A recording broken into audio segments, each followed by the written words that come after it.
Hello students, आपका मेरे channel smart study में स्वागत है। स्टूडेंट्स, आज हम शिक्षा निदेशालय की तरफ से दी जाने वाली कार्यपत्रक नंबर 20 करेंगे, जो कि क्लास 6 की है और विषय है हिंदी। ये वर्कशीट 3 दिसंबर 2020 की है। तो आइए शुरू करते हैं आज की वर्कशीट शुरू करने से पहले प्लीज़ मेरे चैनल को सब्सक्राइब कर दीजिए। तो आइए देखते हैं आज की वर्कशीट, साथी हाथ बढ़ाना भाग 2। पिछली कार्यपत्रक में हमने पढ़ा था कि साथी हाथ बढ़ाना नामक गीत के गीतकार साहिर लुधियानवी जी ने गीत में मिलकर काम करने के महत्व को बताया था। बेटा, पिछली वर्कशीट में हमने देखा था कि साथी हाथ बढ़ाना, एक अकेला थक जाएगा, मिलकर बोझ उठाना। हमने इसको समझा था कि मिलकर काम करने से काम भी आसान हो जाता है और समय की भी क्या होती है, बचत होती है।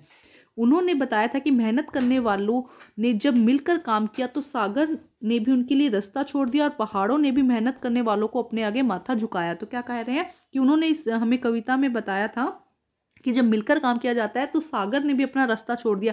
मतलब कि सागर की गहराइयों से भी हम, अगर हमें कुछ काम है तो हम वो भी मिलकर कर सकते हैं। और पहाड़ों ने भी मेहनत करने वालों के आगे रास्ता झुकाया है, माथा झुकाया है। पहाड़ों ने भी क्या किया है, मेहनत करने वालों के आगे अपना माथा मतलब मस्तक झुकाया है। अब देखते हैं आगे की वर्कशीट। साथी हाथ बढ़ाना, मेहनत अपने लेख की रेखा, मेहनत से क्या डरना, कल गैरों की खातिर की, आज अपनी खातिर करना। तो देखो क्या कहा जा रहा है इसके अंदर कि मेहनत अपने लेख की रेखा, मेहनत से क्या डरना। मेहनत तो हमारे हाथ की रेखा है, मतलब जितनी मेहनत करेंगे हम उतना ही, हम मेहनत क्या है, हमारी किस्मत को बताती है। लेख की रेखा मतलब कि हमारी किस्मत को बताती है, जितनी हम मेहनत करेंगे उतने ही हम सफल होंगे। तो मेहनत से क्या डरना, कल गैरों की खातिर की, आज अपनी खातिर करना है। तो यहाँ पे जो मजदूर बता रहे थे कि हमने कल जो मेहनत दूसरों के लिए करी है, अब हमें क्या करना है, अपने लिए मेहनत करना है। अपना दुख भी एक है साथी, अपना सुख भी एक, अपनी मंजिल सच की मंजिल, अपना रास्ता नेक।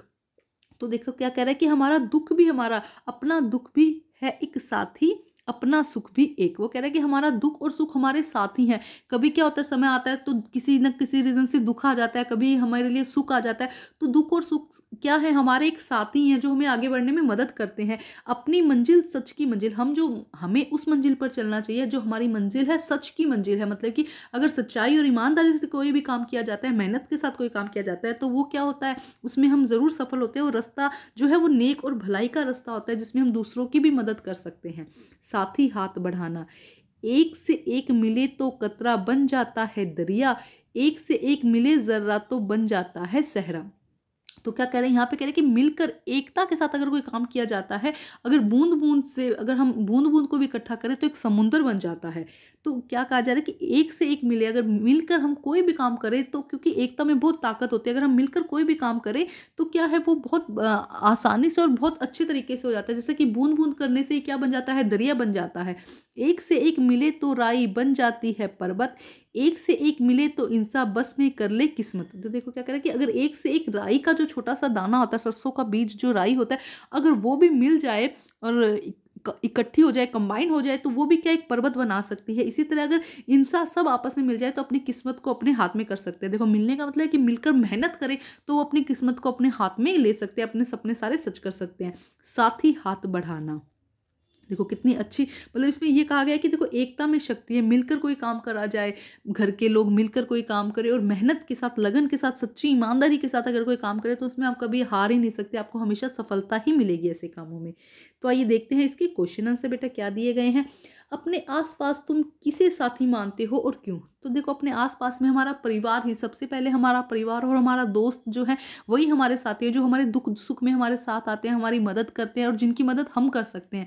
तो सच्चे साथी हमारे कौन है, जो हमारे मम्मी पापा, हमारे भाई बहन, हमारे दोस्त, यही हमारे सच्चे साथी हैं। तो आइए करते हैं इसका आंसर हम। तो देखिए बेटा, आंसर नंबर 1, हमारे माता पिता, भाई बहन, मित्र, सहपाठी, शिक्षक, पड़ोसी, ये सभी हमारे साथी हैं, क्योंकि ये सब हमें किसी न किसी रूप में सहयोग करते हैं। देखो, हमारे माता पिता, भाई बहन, मित्र, सहपाठी, शिक्षक, पड़ोसी, ये सभी क्या है, हमारे साथी हैं। क्योंकि यही हमारे हमारे जीवन में हमें आगे बढ़ने के लिए किसी न किसी रूप में हमारी मदद करते हैं, हमारा सहयोग करते हैं। तो आइए अब करते हैं प्रश्न नंबर 2। अब हम करते हैं प्रश्न नंबर 2। आपके घर में मम्मी और पापा क्या क्या काम करते हैं और क्या वे एक दूसरे के काम में हाथ बटाते हैं? तो देखो बेटा, मम्मी और पापा तो मिलकर ही घर का काम करते हैं ना। मम्मी घर के सब्जी बनाना, रोटी बनाना, पापा बाहर के काम जो है वो मिलकर कर रहे हैं, तभी तो हमारा घर चल रहा है। तो एक्चुअल में सच है कि वो क्या कर रहे हैं, एक दूसरे का हाथ बटा रहे हैं। तो आइए करते हैं इसका आंसर हम। तो देखिए आंसर नंबर 2, पापा और माँ को कई काम करने होते हैं। जहाँ पापा कार्यालय जाते हैं, बाजार से सामान लाते हैं, वहीं माँ घर की सफाई करना, खाना बनाना, कपड़े धोना, हम सबको पढ़ाना आदि कार्य करती है। हाँ, वे एक दूसरे के काम में हाथ बटाते हैं। तो देखो क्या कहा जा रहा है कि मम्मी और पापा कैसे काम करते हैं। तो माँ और पापा कई तरह के काम करते हैं। जहाँ एक और पापा कार्यालय जाते हैं, बाजार से सामान लाते हैं, वहीं माँ घर की सफाई, खाना बनाना, कपड़े धोना और हम सबको पढ़ाना आदि कार्य करती हैं। हाँ, वे एक दूसरे के काम में हाथ बटाते हैं। अब हम करते हैं प्रश्न नंबर 3। प्रश्न नंबर 3, यह गीत किस फिल्म का है? क्या आपने ये फिल्म देखी है? तो यह गीत नई दौर मूवी का है बेटा, लेकिन मैंने ये मूवी नहीं देखी। लेकिन अगर आपने देखी है तो आप ज़रूर लिखिएगा कि हाँ, ये पिक्चर मैंने देखी है। तो आइए करते हैं आंसर। तो देखिए आंसर बेटा नंबर 3, यह गाना नया दौर फिल्म का है। नहीं, मैंने यह फिल्म नहीं देखी है। अगर बेटा आपने ये फिल्म देखी है तो आप ज़रूर लिखेंगे कि हाँ, मैंने ये फिल्म देखी है। तो क्या है, यह गाना नया दौर फिल्म का है। नहीं, मैंने ये फिल्म नहीं देखी, क्योंकि हमें सच लिखना है अपनी वर्कशीट में कि देखी है तो लिख दीजिए देखी, अदरवाइज नहीं लिखी तो लिख दीजिए कि नहीं देखी। करते हैं प्रश्न नंबर 4।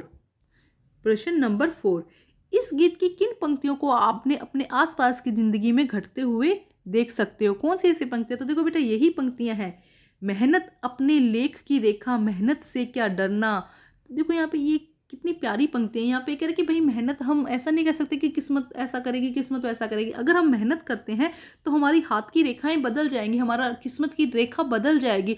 और मेहनत से क्या डरना, हमने ऐसे हमारे आसपास बहुत से लोग देखे हैं जो मेहनत करते हैं और बहुत ऊंचे पद तक पहुंच जाते हैं। तो मेहनत से क्या डरना, मेहनत हमारे हाथ की रेखा है, जितनी मेहनत करेंगे उतने ज़्यादा हम सफल होंगे। नेक्स्ट क्वेश्चन देखते हैं बेटा। हाथ और हस्त एक ही शब्द के दो रूप है। देखो दोनों का मीनिंग क्या होता है, हमारा हस्त का मतलब भी हाथ होता है और हाथ का मीनिंग भी हाथ होता है। नीचे दिए गए शब्दों में हस्त और हाथ छिपे हैं। शब्दों को पढ़कर हाथों को इनसे क्या काम है लिखिए। देखो, हाथ घड़ी, हथौड़ा, हस्तलिपि, हस्तशिल्प, हस्तक्षेप, निहत्था, हथकंडा, हस्ताक्षर, हथकरघा। तो देखो यहाँ पे जितने भी शब्द दिए गए इनमें कहीं ना कहीं हाथ या हस्त का प्रयोग हुआ है, लेकिन इनका जो मीनिंग है वो बिल्कुल अलग हो जाता है। तो आइए करते हैं इसका आंसर हम। तो देखिए सबसे पहले है हाथ घड़ी। हाथ की मुट्ठी पर पहनने वाली, जो हाथ पर पहनी जाती है घड़ी, उसे हम क्या कहते हैं, हाथ घड़ी। तो यहाँ पे लिख दीजिएगा हाथ में पहनी जाने वाली घड़ी। हाथ की घड़ी लिख दीजिएगा, हाथ में पहने जाने वाली घड़ी को हम क्या कहते हैं, हथ घड़ी कहते हैं। दूसरा, हाथ में पहनी जाने वाली घड़ी। ठीक है, ये क्या है, अब यहाँ पे हाथ का प्रयोग हो रहा है ना कि हाथ में पहनी जा रही है, तो हाथ में पहने जाने वाली घड़ी को हम क्या कहते हैं, हाथ घड़ी। हथौड़ा एक ऐसा लोहे का औजार जिसे हाथ में पकड़कर चलाया जाता है। देखो हाथ घड़ी कहाँ पहनी जा रही थी, हाथ में पहनी जा रही थी। हथौड़ा क्या है, एक ऐसे लोहे का औजार है जिसे हम हाथ से चलाते हैं। हस्त शिल्प, बेटा हस्तशिल्प कर दे, शिल्पकारी का काम हाथ से किया जाता है। हस्तशिल्प का होता है जो शिल्पकारी का काम है वो हाथ से किया जाता है। ठीक है स्टूडेंट्स, देखिए नेक्स्ट है बेटा हस्तक्षेप। हस्तक्षेप का अर्थ है किसी भी कार्य में दखल देना। हम कहते हैं ना कि भाई इंटरफेरेंस, मतलब किसी भी काम में दखल देना, तो उसे हम कहते हैं हस्तक्षेप। लेकिन यहाँ पे हाथ का कोई कार्य नहीं, मतलब हम हाथ का शब्द हस्त हमने यूज किया है, बट यहाँ पे हाथ से रिलेटेड ये शब्द नहीं है। नेक्स्ट है निहत्था। निहत्था मतलब जिसके हाथ में कोई हथियार ना हो, मतलब निहत्था किसे कहेंगे कि जिसके पास कोई हथियार ना हो, उसे हम निहत्था कहेंगे। और हस्तक्षेप कि ऐसा व्यक्ति जो बिना किसी बात के हर काम में दखल देता है, तो उसे हम हस्तक्षेप कहेंगे। नेक्स्ट देखिए हथकंडा।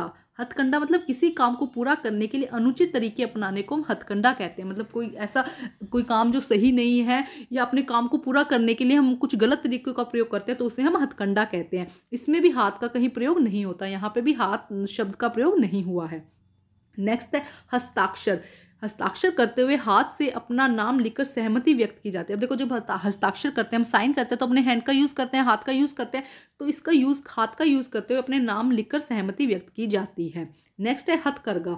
हथकरघा में हाथों से किए जाने वाले लघु और घरेलू उद्योग शामिल है। हथकरघा क्या होता है बेटा, जहाँ घर जो छोटे छोटे उद्योग होते हैं जिसमें हाथ से काम किया जाता है, तो उसे हम क्या कहते हैं, हथकरघा।